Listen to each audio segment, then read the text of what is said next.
Hey guys, welcome back to my channel. It's your girl, Telly J. Today's video is to come on here and give you some tips and some guidance to get you into the nursing school of your dreams. I do have my notebook to kind of help me stay on track, and as well as my laptop, okay? So let's get right into the video. Okay, so you decided you wanted to go into nursing school, and now you're kind of like, okay, where do I start? What should I be doing in the meanwhile? Well, you came to the right place. It's never too early to start doing research and getting to know exactly where you want to apply.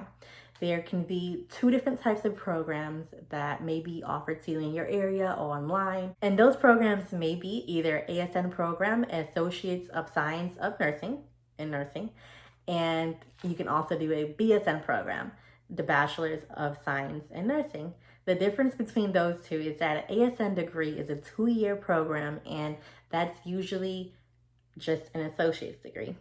The BSN, on the other hand, that's a bachelor's degree, so that'll be at a university, a 4-year program, or you can either find either two at a fast track program. Accelerated program is what they call them. To give you a little idea of the differences between these two programs and help you to decide, is that a BSN gives you more of a leadership role privilege as opposed to ASN.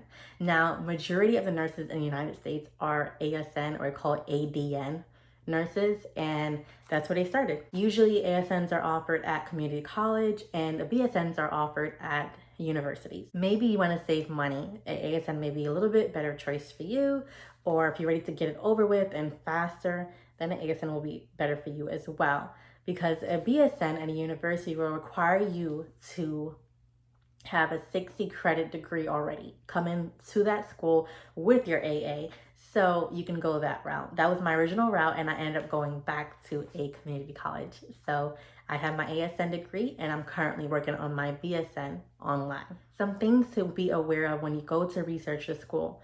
I can't just say go research and you don't know what I'm going to look at.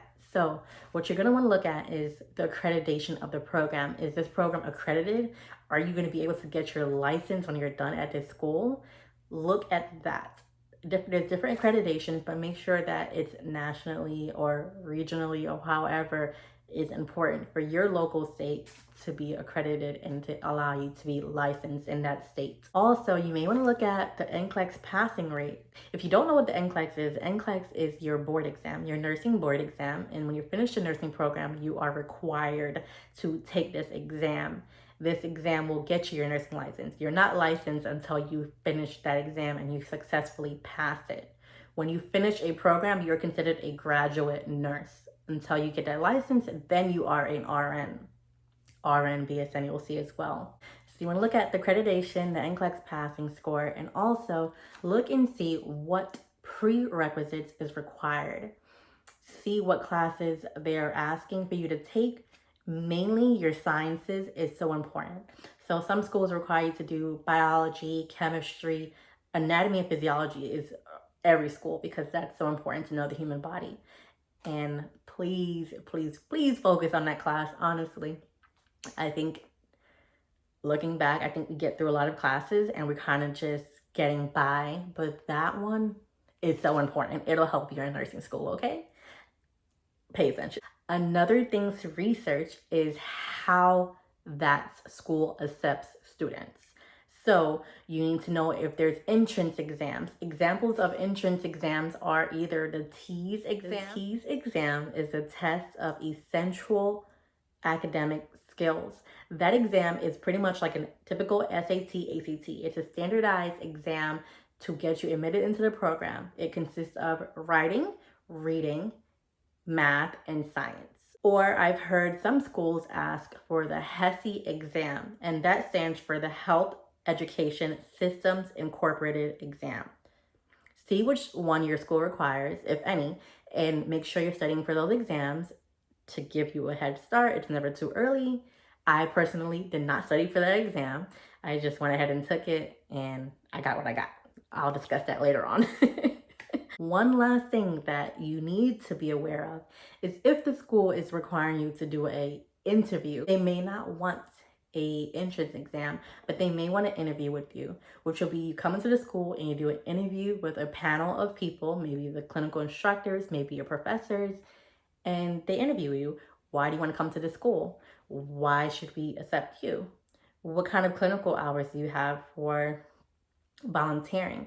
And I actually have some questions pulled up on the site because I'm not really aware of what questions may be asked. If you find out that the school that you're going to asking for you to have an interview done, then you may want to go on YouTube and research, type in on the bar, how to successfully pass a nursing school interview. I'm sure there's videos all over, okay? So some questions that may be asked of you. And I got this off of registerednursing.org. The questions may be, why do you want to be a nurse? How much time are you able to dedicate to studying and clinical hours? Describe a situation when you felt challenged. What was your favorite prereq class and why? Can you discuss some hot nursing topics? So there goes some examples right there. Those prereqs, the science classes, are the ones that's important. That's what's going to be weighed out in your GPA to get into the program, most likely. For example, my school required the TEAS exam to be taken and also 3 science classes, which was, once again, anatomy and physiology 1 and 2, and also statistics. So those classes you want to make sure you score high in and get the best A you can, if not at least a B. Your science is what's going to put you on top of the other students. Nursing school is very competitive. There is always at least 300 to 500 students trying to get in. And my school happens to have different campuses, but that may not be the case for you. You may be only applying to one campus. I'm going to give you an exact example and tell you my GPA and what my school wanted. They wanted to take the GPA from those 3 science classes as well as the T score. My GPA at that time was 3.89, so almost a 4.0. I had all A's throughout my whole AA degree, and I ended up getting a B in statistics, and I got a B in one other class. I don't remember which one it was. So, okay, 3.89 GPA and 74% on the T's. T's is not pass or fail. It's just depending on what score your school will ask of you. Some schools may want you to have 80% on T's or above. My school, I think, was 72. It was pretty low. On the T's, I scored highest in my math and science area. So, I mean, that's better for sure. They give you a certain amount of points for the GPA you have as well as your T score. And that's pretty much what sets you apart from other students. So out of 300 students that applied, everyone in my class may have had the top scoring points to get into the program. 585 applications for the fall, and they only accept about 22 per campus. So very competitive. So some bonus tips I'll give to you.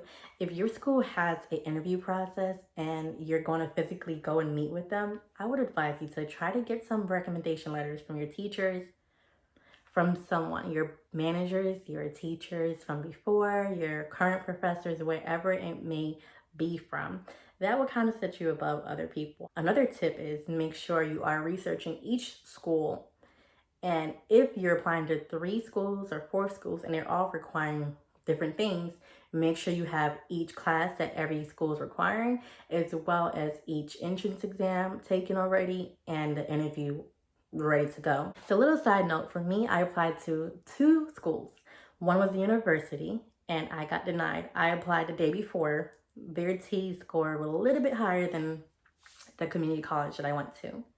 Now, the good thing is, locally, the jobs rather higher from my community college than that university. They know we are one of the highest schools in the community, and we get a lot of hands-on experience in clinical practice.